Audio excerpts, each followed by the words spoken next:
Hello, everybody, and welcome to episode 58 of the Capitalist Corner. I'm your host, Mark Pellegrino, and the chairman of the American Capitalist Party, along with my co-host and vice chair of the American Capitalist Party, Michael Liebowitz. He is also the host of his own show, The Rational Egoist, which I'm sure is coming out with some great stuff in the Great next... episode out today with Jim Valliant. Oh, good. Tell us what that's about. We discussed the role of humor in the good life. Wow, that's nice. Yeah, that's something we could all use right now since we seem to be in apocalyptic times, according to almost everybody on X, especially Dave Smith, who will be a topic of conversation today. Oh, no, not Dave Smith. Of course, we have to talk about Dave Smith. Dave Smith may not have become famous as a comedian, but he's becoming famous as a quote-unquote expert on Middle Eastern affairs. Yes. As a debater of, fairly substantial folks, especially over the last few debates. And I have to say, despite the fact that he's wrong on pretty much everything, he doesn't carry himself badly. There's very few times where I see him not be able to switch up and subterfuge and play, rhetorical tricks without it being noticed. So for the most part, he carries paradoxes into his arguments, and everybody seems to gloss over that stuff. And so he appears to do fairly well against people, even against the cat he went against last week. Even though I thought it was a blowout, generally speaking, he sort of holds his own given his own content and his own one-sidedness. He consistently sticks to that perspective, and it gives a lot of people, especially the dunderheads who support him, the impression that he wins every single debate that he's been in, which is simply not true. But then again, it's such a volatile topic, the topic of the Middle East, that seems to be his primary subject, that you almost can't convince anybody, depending upon which side they're on, right? So if you're pro-Israel, you're going to be pro-Israel going in, you're going to be pro-Israel coming out. Dave isn't going to say anything to convince you not to be. And if you're anti-Israel, you're going to be anti-Israel coming out. And even Douglas Murray will not be able to convince you otherwise. And that's unfortunate. But I wanted to deal with that. We have some controversial shit to talk about today. And before we talk about stuff, I want to say, remember to hit the like and subscribe button and to share this on YouTube, please. Share it on YouTube. The algorithms like that kind of stuff. It'll give the show a lot wider purchase. And you know that the voice of freedom needs to be out there in the world, especially today with the crazy things that are going on in the world. Go ahead, Michael. And what we need them to do is you go to YouTube. Instead of sharing the show to X from X, go to YouTube, hit the share button, share it to Facebook, and share it to X from there. There you go. You from one boomer to folks who actually know how to do that thing. So I got to ask you something first, Mark, coming off Comic-Con, right? Yeah. So we're over there talking, and all of a sudden this guy comes up, and he's dressed like a Mighty Morphin Power Ranger, and he has an artificial, I don't know if it was a knife or a sword or what, but he does like this, and he gives you a dirty look, and he says, "I've been hunting you all over the universe." I have to know, for a moment, were you a little concerned that this might really be a nut? Because it crossed my mind. Well, did you see me giving them the stink eye there for a second? I did. That's why I'm asking. I was eyeing the knife. I was making sure fake knife, not a real knife. I was definitely assessing the situation, and came to the conclusion that it was not a threat. Thank God, for both of us. Because I'll tell you what, knives are not easy to defend, and if you've ever seen real knife attacks, they don't go the way they go in the movies. Let's just put it that way. Usually the guy who doesn't have the knife gets hurt pretty bad, even if he knows what he's doing a little bit. It's funny the way they practice knife defense too in like every martial arts class. It's like single knife thrust, and you do these crazy techniques. None of which happens in life, folks, and from prison now. Oh, geez. It's like a blitz attack. It's a sewing machine. They're just trying to, get as many stabs in as possible, and that's really, really hard to defend against. Although there is a program by Travis in Fight Smart. If you guys want to go online and find this guy, he has a great knife defense course that I think actually works in real life. I haven't unfortunately haven't, not unfortunately, fortunately, I've never had to put any of that into action, and I hope I never have to, because I will likely not do as well as Travis. Nicole Hinkle asked me if I get scared at the cons. Well, I've been to 2, and no, I'm not scared. You were scared of Gail, though. No, I was not. But it's a bizarre thing, because it's not something that I would do if I weren't going just to see Mark. Like, I'm not going to a paranormal conference, but it's still interesting. It's very interesting to see people who are so devout in their following of a given star or a given show.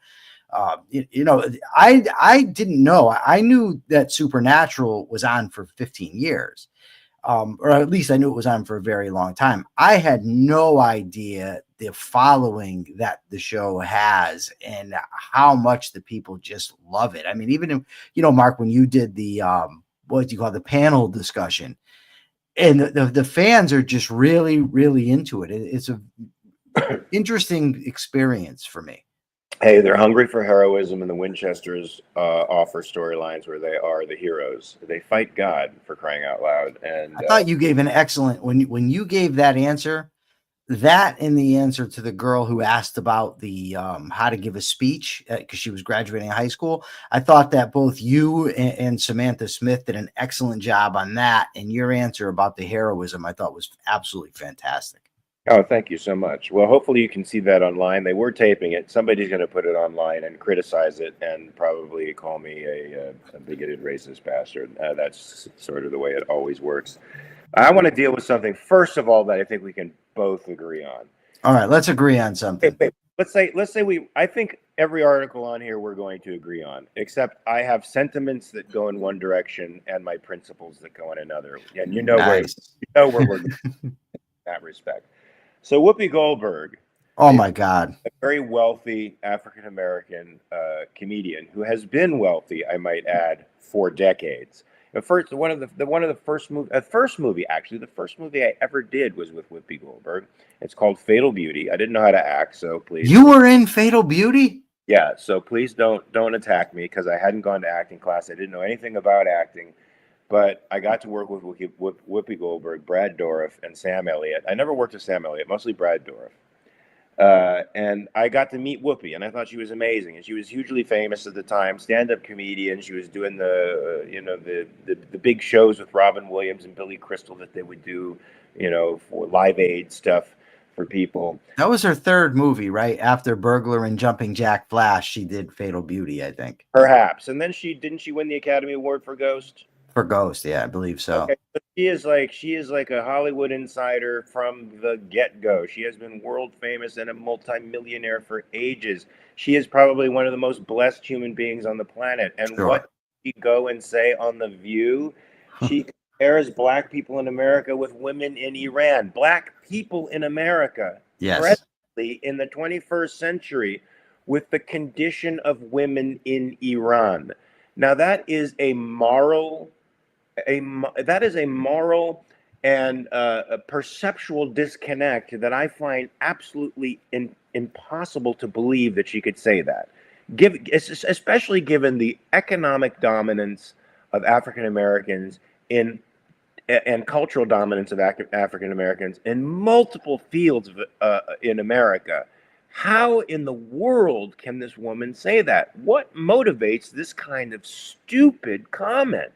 I don't know. Whenever I hear stuff like this, it's almost like I can't handle it psychologically, because I don't know if somebody can be that dumb or if it's just somebody being very, very dishonest. And I have a hard time believing that people are that dishonest, even though I have tons of experience with it. So I end up thinking that it's probably stupidity. Had she even said, right, for some black people, or if she said, in the history of the country at one time, but she's talking about modern day America as she sits on a popular talk show where she's the main host of a show that's been on TV now for nearly 30 years. It's so popular. She's got what do they call it when you get the Grammy, the Tony, the Emmy, and the Oscar? I forget, but there's a word for it. But she's won them all. right? She's Yeah, won everything. she's blessed. She's very, very wealthy. She drives around in a bus. She has her own bus, for God's sake. Her co-host Sunny Hostin is still on the show. I'm not sure, but she used to be. It's like, just come on, right? Come on, Whoopi. You have to be more aware of that when you're speaking. It so diminishes the suffering that's going on of the women in Iran. I mean, correct? Oh, of course it does. I mean, these are women who are truly subject people, and these are women who who risk being murdered just to go outside and take off their hijab, which they do publicly, and also post on the internet. That's an extremely dangerous thing for them to do, a gesture of liberty and women's rights. That I don't think any feminist here in the United States really understands, because they certainly aren't standing up for them and their right to free expression and to be women and to wear the clothes that they want, to work the way they want to. In fact, one of the statistics that the pro-Iranian folks have been posting lately is, oh, you guys say that they mistreat women over there. 70% of the STEM graduates in Iran are women. So what are you talking about? There's no oppression there. But do you know what the employment figures are for women in Iran? 14 to 16%. So of all those women who are highly educated, how many of them are actually working? Very, very few. They sort of leave that part out. Well, thanks for educating them, folks. They deserve more than being educated. They also deserve to have lives of their own. They deserve to decide their own fates. They deserve to have their own moral agency. They deserve to dress the way they want to and wear bikinis on the beach if they want to. They deserve to be fully sovereign human beings. So fuck off, mullahs. And that's going to be a topic of conversation coming up very Fuck shortly. off, mullahs. You heard it here, folks. Yeah, remember to like and subscribe and share, please, this on YouTube. And the boomers next to me has told you exactly how to do that. So I'd be suspicious of that information if I were you. Should we get right down to it and just talk about what's going on in Iran? Yes, let's get down to it. And talk about the illegal things the president is doing. Because I'm going to agree with you, because I know what you're going to say. He is in violation of the Constitution. He's in violation of the War Powers Act.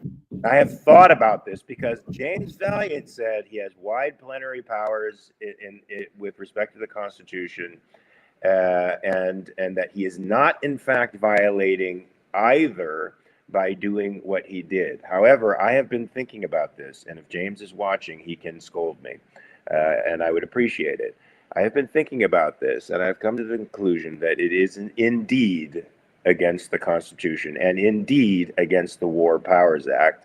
However, and this puts me in a terrible position, Michael. Me likey a lot.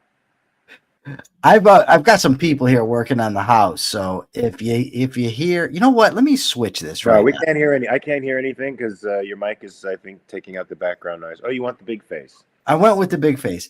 Yeah, I just noticed that. I don't know why it switches back, but anyways, I've got people working at the house, so I hit mute. So don't mind me. But the article, the first one I sent you two. The first one I sent you is by Ilya Soman, who is a brilliant constitutional law professor. I've interviewed him numerous times. I have a ton of respect for his intellect and his takes. And he actually says, he said, look, this violates the Constitution. It violates the War Powers Act, and he provides all kinds of links. I didn't go down that rabbit hole. I didn't have enough time. But there were a ton of links there. Also, from Michael Ramsey, who I've also read, and from what I've read, he's good. I haven't read a whole lot. But Ilya actually makes the point that this might be one of those times where Trump violating the Constitution works out well. So he seems to have the same tension that you're talking about, where he thinks it's good to get rid of, Iran's nuclear arsenal, but he nevertheless recognizes that it's unconstitutional. And Randy Barnett, in his book, Restoring the Lost Constitution, he says that if somebody is serious about their constitutional interpretation, then there will be things that they will say the Constitution doesn't allow for what I want. or the Constitution allows for what I don't want. Because if all you see in the Constitution are all your own opinions, you're just projecting. You know what I mean? Mm-hmm. So yeah, so when I originally read these articles, I thought you and I were going to have a knockdown, drag out fight about this. No, look at Jim. See, I want to tell you something. Let me just point this out. Comment. So, can you explain to me what the conspiracy? Read the He's whole talking about. He's talking about how the two of you conspire against me. Now, as Jim knows, with conspiracy theories, that everything is evidence of the conspiracy. So it's very likely that Mark and Jim talked and said, "Look, it's getting to be too obvious. Now what's you're going on here." Full conspiracy. Now you're going. Yes, you must go on today and agree with Michael. That's how these things work. He did say me like he is enough. He did.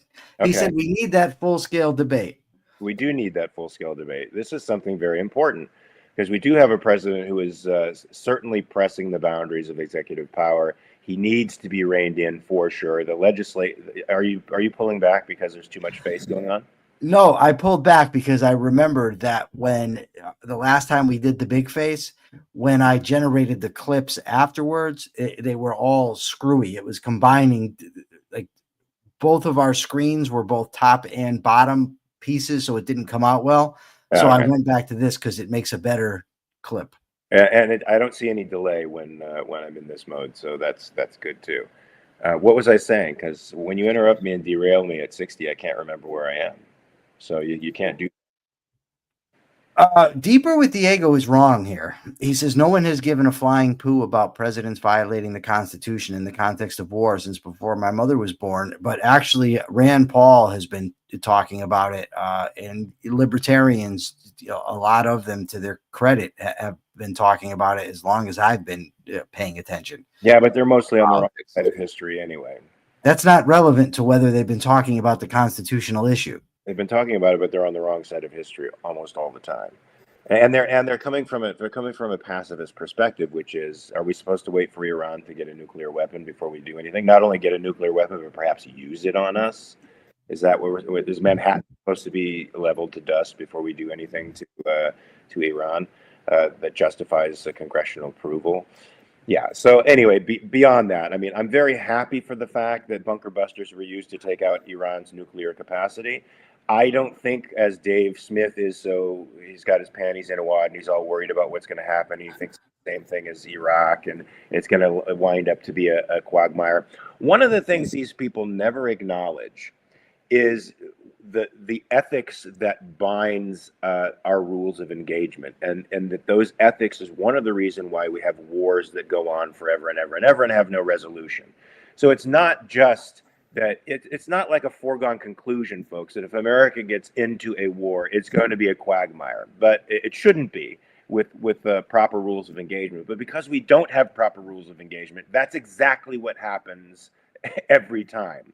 Now, with Iran, I think there are some clear differences. Now Dave Smith will point to our $37 trillion in debt, which is not really the fault of wars, but more our welfare state system and monetary system. He'll point to the fact that he thinks we're weaker in every single way, and that taking on Iran would be quite a bit of trouble. I think he's wrong. Iran has been exposed as a paper tiger. I think Iran's internal capacity and military ability to fight back has been seriously diminished by Israel. Their proxies have almost entirely been wiped out. They can still fight. They can still throw a missile or a drone at Israel.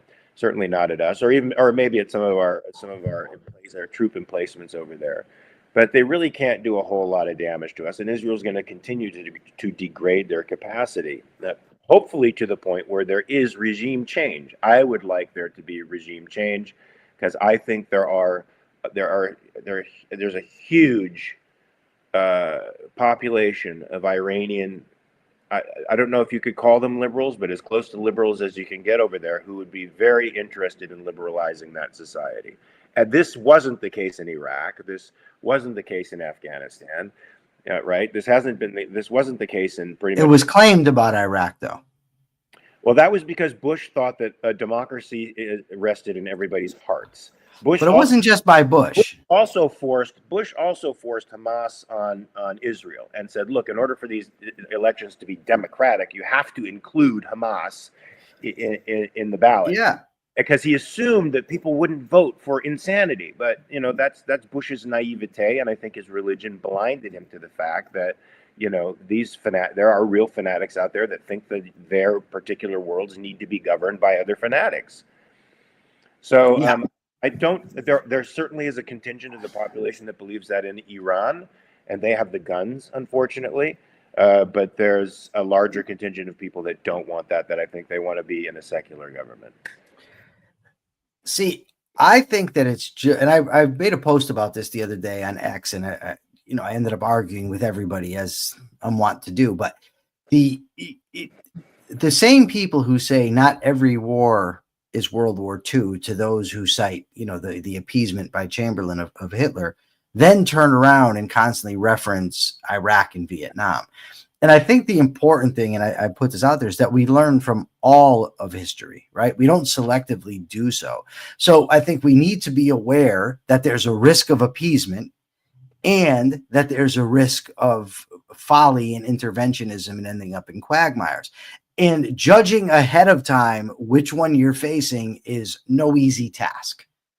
Right. So that's why I'm not one of these. While I was opposed to the strike in Iran, and I definitely think it's unconstitutional, but I don't think that it's the most ludicrous decision that a country could make to try to take out their nuclear capabilities. I think that it can go very wrong either way. And somebody asked me, Gene Epstein, who is a friend and I like him a lot, but he asked me, he said, so Michael, you think that Iran would just attack Americans if we left them alone?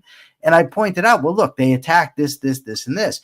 And then somebody else comes in and says, well, what about what we did? And I pointed out, well, I get that. And I'm not saying America's innocent in the entire fiasco that led to the Islamic Revolution. But the bottom line is this: I told Jim Valliant, in a conversation yesterday, if I steal Jim's car, I'm wrong. But if Jim's coming to kill me as a result of my stealing his car, I'm not going to just say, oh, well, I did steal his car, let me just passively let Jim kill me. And it seems to me that it's the same thing. Whatever we did wrong to Iran or in the region in the past, Iran, one, is still an evil theocratic regime governing the country. And two, they have a large dislike for us. And so Gene responded to me and he says, well, yeah, but they would have to be suicidal to fight us. And I told him, you cannot apply rational choice theory to a bunch of theocratic ideologues. They're simply not thinking rationally. And when you have that to be the case, you don't know what they're going to do. And I said that this is coming from someone who didn't think that we should have hit it. But you can't just completely straw man the opposition and say, oh, no, this is the dumbest thing ever. Iran obviously is not a threat to anybody, because that's ludicrous. Yeah, they have been a threat, and then they've been more or less at war with us. I know this is becoming a cliche since 1979. They've murdered American citizens abroad. They've murdered American soldiers abroad. They fund terrorism around the world. They're seeking hegemony in the Middle East. That's one of the reasons why, even though the Arabs condemn everything that Israel is doing out loud, behind the scenes they're saying, thank God, let's get these guys out of here, because they realize how dangerous this regime is to everyone in that region and to the United States of America. And they want to wipe out everyone in Israel. That's their stated goal. And Israel's the little. So I don't put it beyond them to think it's a feather in their cap to bring a dirty nuke into Manhattan somehow, or use some of their proxy assets in the United States to do something terrible to United States citizens. And there's no reason we can, since they have already shown a propensity for aggression and hatred, to act on their aggressive impulses. It's perfectly legitimate to preempt what we think could happen if they were to get a nuclear weapon over there. In addition to it starting an arms race over in the Middle East, which is, especially governed by irrationality, right? So it's the last place in the world you want an arms race happening. So I think the preemptive strike is good, even though it is illegal in my view. I think the president has to go through the proper channels in order to get approval for this kind of thing. The question is, can he get that kind of approval, Michael? Can this stuff go through the Congress and remain secret? No, and I don't think that's really relevant. The problem here It's is relevant in this case. I mean, they can remove assets from those places that should need to be destroyed, which they apparently have done, by the way. Yeah, well, you have to prove that it's an emergency, and that's the problem. Is unless we're explicitly attacked, right? That from what I understand, that's the law. So that did not happen.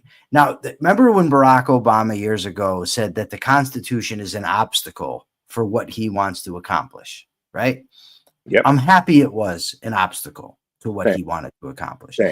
So we can't just like that the Constitution is an obstacle when it's preventing things we don't like, right? The Constitution is there for a reason. And there may be times when it sucks. Look, I think it's unconstitutional to have federal immigration law. I think there should be some federal immigration law, but you'd have to amend the Constitution to get it. And I'm reminded, and Jim Valliant, I'm sure, is going to love my reference of this story, but in the Talmud, there's this famous story about the fox and the fish. And the fox, and I'm probably going to butcher it, but I'll get the gist. The fox goes over to the stream and he keeps snatching the fish out and he's eating fish. And so one fish says to the other, we need to jump out of this pond. We got to get out of this pond. We're sitting ducks, excuse my mix of metaphors, for this fox. And the other fish says, wait a second, our lives depend on the water. If we're not safe in the water, how do you think we're going to be safe out of the water? And the metaphor referred to Jews living by the Torah. And that the idea was that if we can't live by the Torah, we can't live without it. And it's similar here. The Constitution may be inconvenient at times, but it's also the lifeblood of the nation, right? At least the codification of the lifeblood of the nation. And we can't just uphold it when it's a good idea to do so, because there will come times later on when it's a situation that we don't like, and we say, well, we want the Constitution, and someone says, oh, no. We have to be consistent on this. That's true. I mean, we want government to be slow acting because, efficient government, which seems to be the goal of the Trump administration, is not necessarily good government. Good government protects rights. Efficient government can take your rights efficiently, and we don't endorse that by any imagination. We endorse rights respecting government, not efficient government. It's not about stealing money from you better and redistributing it to other people faster. It's not about initiating conflicts with people overseas who we don't like. It's about going through a due process in order to subordinate force to reason. That's the entire reason we have a Constitution of the United States and a division of powers the way we do. The separation of powers is what enables us to have reason as our guiding light in all. I think, Mark, this is going to make for a really good discussion, I think, before we move on, because Race Jacobson, our great thumbnail guy, says if the Constitution is an obstacle to justice, the very virtue that the Constitution presupposes, then it defeats the purpose. He says the Constitution presupposes the sanctity of the virtue of justice. It may have been unconstitutional, but it's nonetheless just. Okay, but that's not the point, Race. And I get what you're saying. If the Constitution is causing us to be harmed, then it's not good. Okay, that's fine. But it's not Ayn Rand that's making these decisions, right? It's the Constitution is there to protect us from arbitrary power. And once you let go of that link, as we largely have, between the Constitution and the battle against arbitrary power, it just becomes a disaster.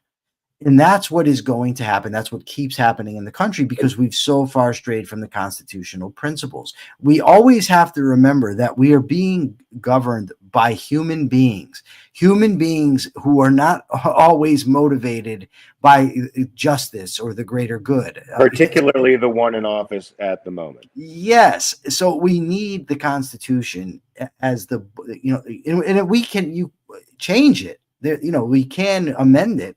It just takes a lot, and rightfully so. But what we really need in this country is a philosophical revolution, right? We need to change the undercurrent of philosophical beliefs, particularly in this regard as relates to ethics. I mean, obviously, we need a epistemological revolution too, but in this regard, we need a different ethics so that we can then move our politics in the right direction. Greg Doherty correctly says that constitutional government is intentionally inefficient. Yes, it is. Madison actually wanted to pit faction against faction. That's what you do. That's how you mobilize them, or immobilize them, I should say. Yes, indeed. That is a good thing. Deeper with Diego says the Constitution isn't perfect. The Constitution isn't dogma, and hopefully we're not giving the impression that it's dogma. No, it's far from perfect. There's plenty that I disagree with it. But I would prefer the Constitution be treated like dogma than have a strong man making arbitrary decisions. Sure, but dogma implies that it's not intellectual; it's just belief without evidence, and I think that the principle. I don't think that's how he's using it though, and he's going to get on you because of the dictionary stuff. Okay, well, that's the way I'm taking it, but it's definitely something that should be stuck to. As Rand said, the law has to be robotic, and you have to stick to it for the letter, to the letter of the law, and I think that's true, and in the interest of long-term justice, for sure. And and I'm for the strike that happened in Iran. I'm actually emotionally satisfied by what happened in Iran. I'm actually hoping that the people of Iran rise up and are able to hang this mullah from a crane and take over and actually bring freedom, and maybe even bring some decent American scholars over there to help them write a constitution, one that protects liberty and gives them the kind of government that they've been thirsting for and deserve for the past 60 years. So, that I do want all of those things, but also my principles tell me that the Constitution needs to be abided by, and if it needs to be changed because of our current context, then we have to go through the process of changing it. And that's the way you preserve American liberty. As much as I'm saying this against my feelings, guys, I'm going against my feelings. I'm naturally a pug who hates bullies, and Iran is one of the biggest fucking bullies on the planet, and they've been posturing for decades. They've been thumbing their noses at us and murdering Americans for a long time, and there's nothing I like more than a good bully fucking beatdown. And so I am enjoying this on a certain level, trust me, but I am also torn because my principles take me in another direction, and I have to go with my principles over my feelings. And if you like that, please hit the like and subscribe button. Remember to also visit the American Capitalist Party at americancapitalistparty.org. Become a member, a card-carrying member of the American Capitalist Party, because we are the party for change. We got to get these cards out. We got to sell these cards. Yeah, Ariana, if you're listening, we have to get cards going. We have to make that a part of the budget so we can have actual card-carrying members of the American Capitalist Party, so they can proudly display that on a lanyard around their neck, as wherever they're walking. People will say, "What's that lanyard?" What the hell is a lanyard? I keep hearing this word over. It's the thing that holds the pass. It's the car. It's the. So is the thing that I had to wear? Yeah. That's a lanyard. I wore a lanyard. Yeah. I found it very interesting. Let me just tell this. This is like pull a can and this is like the craziest thing, and it keeps happening to me over and over and over again. So they had food in the green room at Comic-Con. Good food too, by the way. So well, better food if you go to. There's another event that if you go to, you'll have amazing food, which I think you might have gone to. Did you ever go to a? Never mind. Go ahead. I'll remember the name of the event in a minute. Never mind. Go ahead. Go ahead. What are you doing? Are you frozen? I think Michael's frozen, folks. I think he's frozen. So he might have to reset. So until I get Michael reset, unless he is catatonic, unless he's having a catatonic experience, is anybody else experiencing a catatonic Michael at the moment? His internet stroked out. Yes, bye, Mike. Okay, so Mike's gone. So I'm going to start talking about a article. Hopefully he will get on, or maybe we have to both disconnect at this point. I'm not sure what to do. Is there any non-boomer out there to help? Okay, I think he's gonna come back on soon. So as he comes on, there's an article in the National Review entitled "The Remarkable Idiocy of Comic Dave Smith." Now, Dave Smith is going to be a wide topic of conversation here because, of course, he is throwing a hissy fit about what's going on in Iran right now and expects it to be a full-blown conflagration before long. That means boots on the ground and American troops getting killed. I disagree with this premise. I don't think the president. I think the president sort of understands that he's pressed his constitutional boundaries as far as he can, and I don't think he's going to beleaguer the argument any further by putting American troops on the ground. Particularly since there's a large contingent of MAGA folks who are non-interventionists to the core, as Michael and I both are. What happened to you? You froze. The whole system here broke down, and evidently you didn't know it, and you just carried on. And then I had to do all kinds of things to fix on it. I think it has something to do with these electricians here working. But I wanted to wait. Akira Felix has something to say real fast. I have to point this out. Yeah, Akira Felix. Remember Rucka Frozen, Mark? Yes. Okay, so I had a similar event happen when I was doing a show with Rucka. But he froze in the middle of a sentence. Oh no! So, she was like, "Oh no." It was like it kept doing the same, and I would not stop laughing. I was uncontrollably laughing for 5 minutes until he was able to resolve it. This time, I went on and started talking about an article without you. But go ahead. Oh, okay. So it says from their end, Mark didn't freeze at all. It was just me over here, and I think it's these guys. But Lee, thank you very much for missing me. Very nice of you. I missed everybody. So let me tell you what happened. Let me just tell you, Lee's just nice. That's all. Well, that's fine. Being nice is a good thing. Oh, and Mark, by the way, admitted he had to admit in person that my eyes are hazel. I'm just putting it out there. I did not. Okay, and it turns out that Mark wears contacts. This is not true either. Well, yes, I wear contact lenses, but they're not colored contact lenses. Okay, that's your story. So, anyways, let me tell you what happened. Our public as we speak. You can't go to the so my girlfriend's there and Mark had some friends there and they're all like, oh well, let's just go to the green room and we'll eat. And I'm like, well, I don't think we're allowed in the green room. I think Mark has to take us. And they're like, oh no, we'll just go there and act like we're important. Nobody will say anything. And it's this dynamic where I'm the one that's saying we need to obey the rules of the place.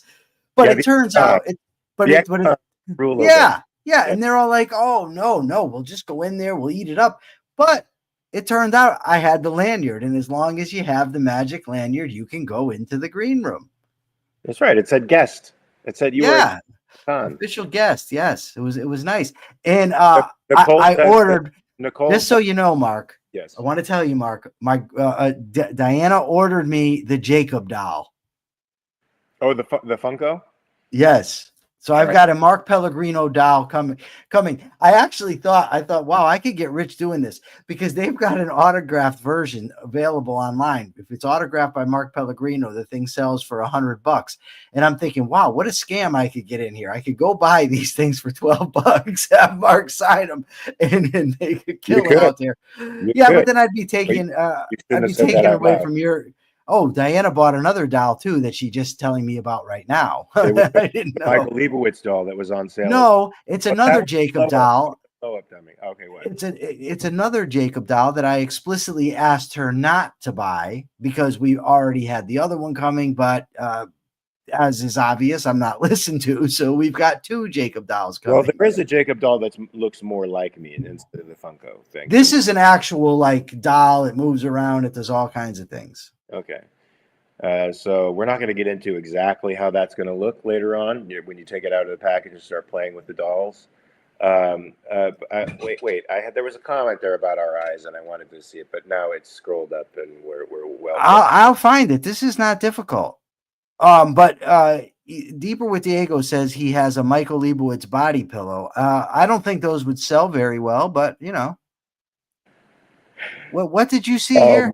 Oh my God. I can't get over the visual of that right now. A Michael Liebowitz body pillow. Do you know that means he spoons you every night, and he puts part of you between his legs? That's what a body pillow does. Listen. I don't think they'll sell, but if we think we can get some people subscribing to the show and joining the party, I'm willing to do it. Hey, you heard it right here. Like and subscribe, and you will get a Michael Liebowitz body pillow, full length.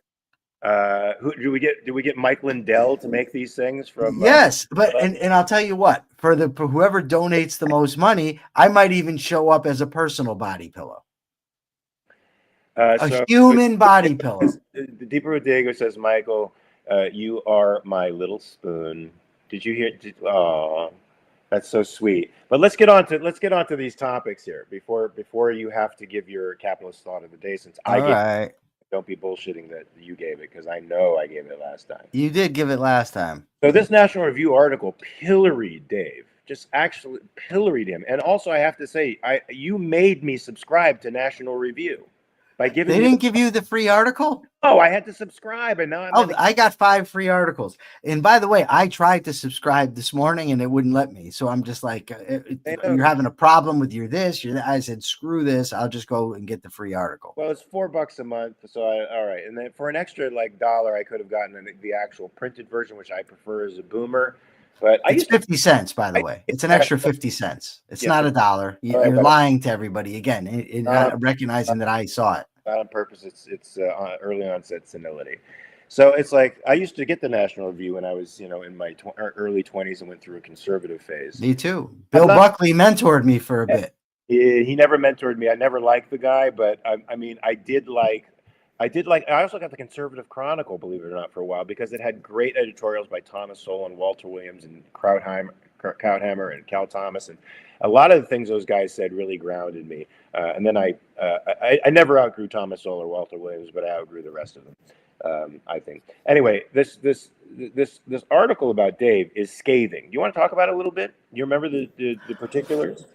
I do. It was basically Rich Lowry, and when he actually puts Dave's comments in quotes, and you see what he actually says, it's like no one takes this seriously, stuff like that. He just talks. It's not very. It's like a teenager talking. Yeah, and Rich Lowry is a smart guy. He's one of these guys that even if you disagree with him, you still say, okay, this is a smart guy. And he basically just says he's being marketed now as an expert in foreign policy, and he's just not an expert on foreign policy. And I think that that's true. Now, he goes through a whole list that I don't have in front of me right now because my phone's charging in the other end of the room. But I'm trying to call it up, but I have to log in. Oh, no. Yeah, but at any rate, it was a very good article. I'd highly recommend it. I don't think you have to subscribe. I think you can go and get the free version. You get free articles every month, a couple of them anyways, but it's definitely worth it. One thing where I kind of disagreed with Rich, though, is where he talked about how Dave said we're not in the strong position now that we were at the time of the Iraq war. We're a far more divided country where we have far less money. We're more in debt. And Rich seemed to imply, or actually he said, that Dave was making the case that those wars made us that way. But that's not what Dave was saying. He was just saying we're not in a position of as much strength as we were back then. Now, we can argue about whether or not we are, but nonetheless, that was Dave's point. Did you find it? Yes, I did. So no, the problem with Dave's statement is, even though he's right, we're $37 trillion in debt, and we were far less in debt in those earlier war times. This has to be seen in context, and the context is the rest of the world. And the unfortunate fact for the entire world is we are better off than the rest of the world. So, if certainly we are in a debt crisis that there's no political will to stem at the moment. Not even the Republicans, who claim to be the fiscally responsible ones, are going to stem it. Only the Capitalist Party would do something like that. So go to AmericanCapitalistParty.org, subscribe, donate, and become a member. Be the change so that we can take this onerous boot of government off of our necks and be free again to live as we choose.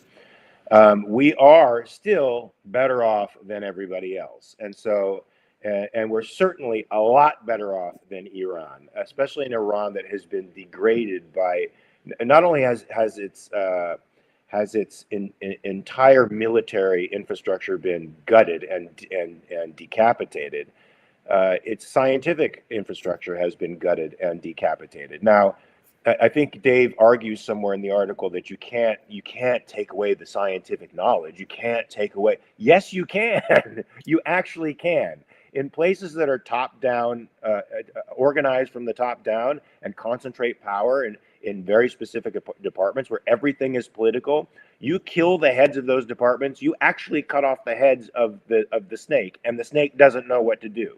And that's exactly what happens in every single authoritarian regime. So you may think that information exists on the cloud, Dave. It doesn't really in those countries. We have certainly set them back by decades upon decades upon decades. Regardless of what Jackson Hinkle says, if you saw his tweet, his horrible. When is this guy going to prison? Is what I want to know. I don't know. This guy tries to marry the paradox of American patriotism and communism being compatible elements with each other. And here he is talking about, the bunker busters really didn't do much.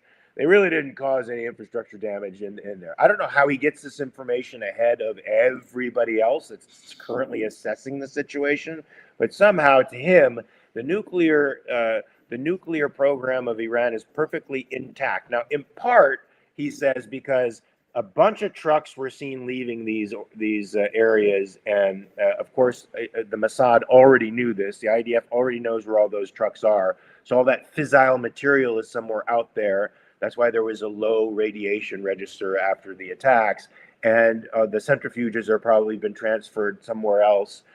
But Jackson Hinkle, the IDF knows exactly where these things are. They've already been discussed on the national news. You're not saying anything new, you commie, fuck you. And I just want you to know that their infrastructure has indeed been so severely damaged that there's not much they can do. Now, can they take that fissile material and then make a dirty bomb or something out of it and give it to a bad actor? This I don't know. And I certainly think that Israel is within its rights to take out that material wherever they know it is, irrespective of the fallout problem that may result from it. But here, I have some quotes, I think, from Smith here. You're right. So what's funny is there's some folks that when you listen to them, they sound okay. And when you read their replies in the transcript form, it just sounds sophomoric.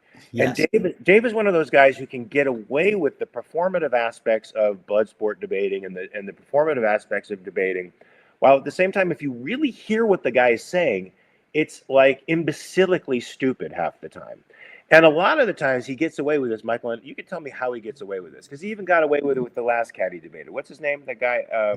Constantine, who's awesome. I mean, he's just so wonderfully rational, so amazing. But he still gets away with this, saying one thing and then claiming he didn't say it. He says one thing and then claims, I didn't say that. And literally nobody calls him on it. I think Constantine called him on it once, but most debates he gets away with it. Let's take a couple of quotes from Dave here and see how they sound. He's like, as all the hawks are bragging right now, I wish I could do a good Dave Smith dialect, but I can't really put my finger on it, because he's like got this weird sort of like half surfer, half East Coast kind of vibe.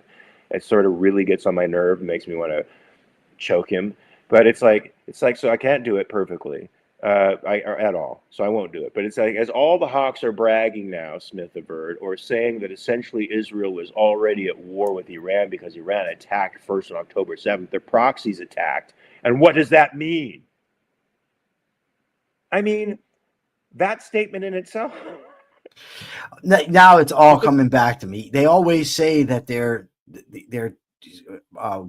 funding terrorism, but they never prove it. We're just supposed to accept it. Is what he says. Yeah, I guess the Katyusha rockets that are made in Iran that they shoot at Israeli civilians 10,000 times a year is not proof that that somehow Iran is funding this thing.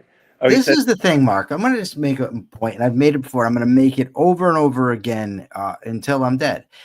And that's this. Okay, Dave, like when you say, for instance, well, they're not proving it to us. They don't prove that Iran tried to assassinate Trump. And you make all those claims. Okay, fine. Then actually, somebody's excited but for it right now. Yes, but you could just keep going. I don't believe. But then just be a skeptic. The problem is he's not really a skeptic. What he does is he goes and finds the source that he likes and gives that credibility, or assumes it's credible or claims it's credible, whatever, but dismisses everything he doesn't like as if he's a skeptic. And this is what conspiracy theorists do. You can't have it both ways. If you're going to be skeptical, then be skeptical, but do not say, oh, as CNN reported, and then on the other side of your mouth say, oh, I don't believe CNN because CNN's reported something you don't want to believe. Yeah, that's sort of the way he rolls, and he cherry picks stuff, and he claims to be the guy who wants to be nuanced, but he always seems to go in a direction that paints Israel in the worst possible, least charitable light.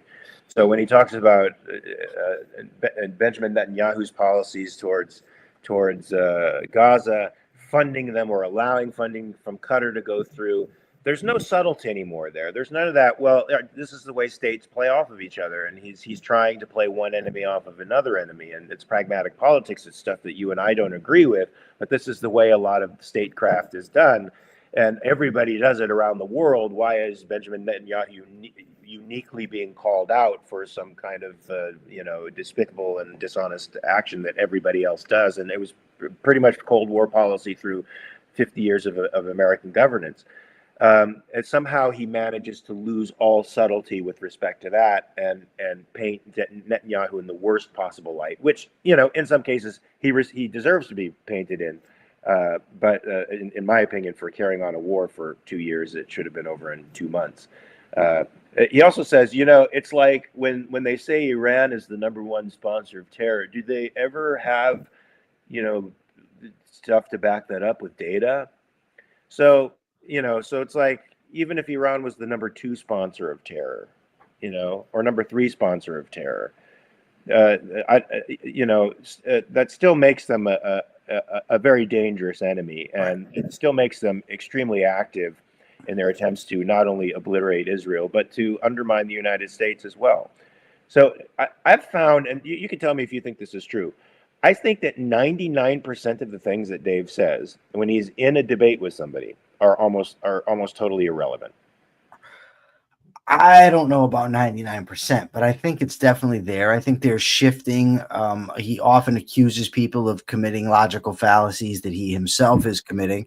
And what I found over the last 2 days, and Deeper with the Ego kind of alludes to it, he says Libertarian Dave supported Trump over his own party, and now he doesn't support Trump. So Dave, Jacob Winograd, and I like Jacob Winograd, but nonetheless, he's part of it, and Clint Russell all endorsed Trump over Chase Oliver.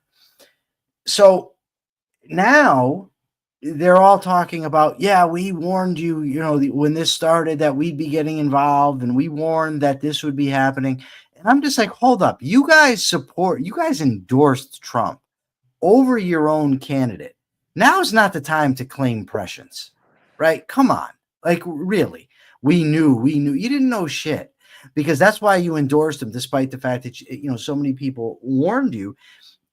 And I ended up getting into little arguments, back and forth on Twitter with 2 people.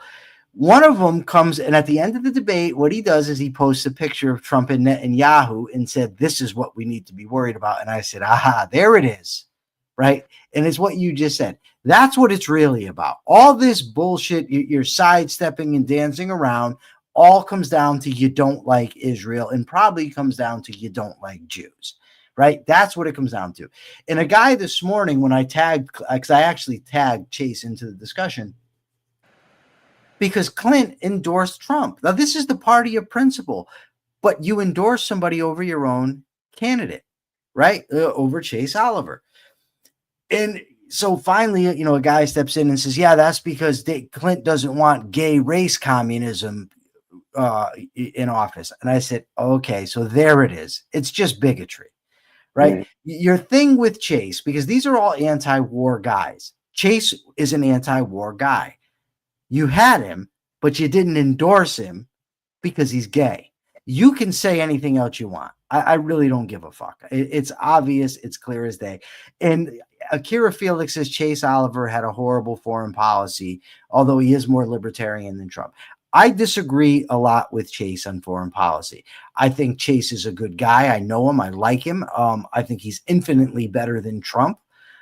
But if you're a libertarian and you're an anti-war libertarian and Chase is the nominee for your party, that's the guy you ought to be supporting, not the guy who, first of all, has no principles like Trump, and secondly, who said Iran can't get a bomb, so we know what that means.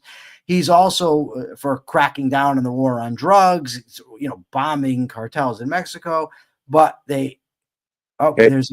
I hate to interrupt this. We have breaking news from Greg Lewis. Missile just launched towards U.S. base in Qatar. Greg, do you know from where it was launched? Was it a Houthi launch or was it from Iran? Inquiring minds want to know if we're clear on that yet. And hold on, I'll get my phone and check. Okay, but we don't have time to do the rest of the news. We're going to, after he checks this fact, we are going to. Michael did an interview with Chase. Okay, after he gets his phone to check this to check this fact, we have to do the capitalist thought of the day, and then we are out of here until tomorrow, folks. So I'm very anxious to see where this missile is coming from, what its impacts will be. Now, the American government has said that it is entirely prepared in all of its bases to deal with these kinds of retaliatory responses. The question is, what are we going to do about those retaliatory responses? Are we going to let them just sit, or do we get further engagement? Are you back in, Michael? I am. Did you find it? Because I heard you talking. No, I was just eating up space and time before your capitalist thought of the day. Okay, so what is it? I got to find somewhere that something that I actually get. Okay.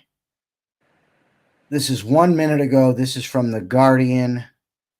It says, explosions heard over Doha amid reports of Iran launching missiles toward U.S. air bases in Qatar. Explosions have been heard over the Qatari capital city Doha today, Reuters is now reporting. It comes as the Middle Eastern country closed its airspace in both U.S. and U.K. embassies, advised its citizens to shelter in place. An Axios reporter, citing an Israeli official, said that 6 missiles had been launched by Iran directed toward U.S. air bases in Qatar. Sky News in the UK is reporting that it is thought Iran has targeted American air bases in Iraq also. This is a fast developing situation, and we will update as more news lines materialize. So yes, indeed. All right, Iran is going suicidal, folks, and I'm sure that's going to be a major topic of discussion tomorrow. I think it should probably by our discussion tomorrow. That will be the breaking news, and I don't know.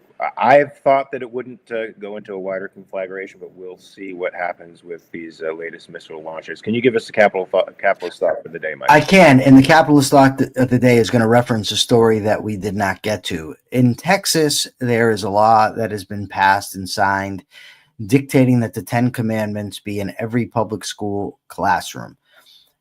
This is not American. This is not in accord with individual rights, and it's certainly not in accord with the American Capitalist Party. As has been stated, Greg Doherty pointed it out earlier today. Somebody else did as well, and they're right. There should be no government schools, period. But there are. And as long as there's government schools, the First Amendment should reign supreme. There should be no religion in the public schools. The 10 Commandments should not be there. It is an absolute travesty, and it's why we need a real party of principle to fight for these issues. And that would be the American Capitalist Party, folks. So go to AmericanCapitalistParty.org and donate and sign up and become a part of the change. I just want to mention quickly, Akira Felix says, Qatar is an ally, so they now have to go against Iran or America. Great news. Well, this is interesting because this has the potential to solidify the entire Middle East against Iran and to perhaps make a coalition of folks that could put down the big bad giant in the room without really putting any American boots on the ground. But we're going to keep tuned into what's going on and probably make it a major topic of discussion tomorrow. Yes, the public sector makes for people fighting to get control over it. No, there should be no 10 commandments in the public in any schoolroom unless it's a private institution and that's what they choose. There would be no conflicts of interest in privately run schools, folks, as there are in publicly run schools. So, folks, so we'll see you the same bat time tomorrow, 9 a.m. Pacific, 12 p.m. Eastern. Make sure to hit the like and subscribe button. Make sure to share on YouTube. We want to grow our followers. We want to metastasize the capitalist message across the world. We need to change the culture right now because the time is right for revolution, my friends. And we're talking about a philosophical, intellectual, and moral revolution in this country. Let's make it happen. So between now and then, I want you to do me a favor. Check your premises. Peace.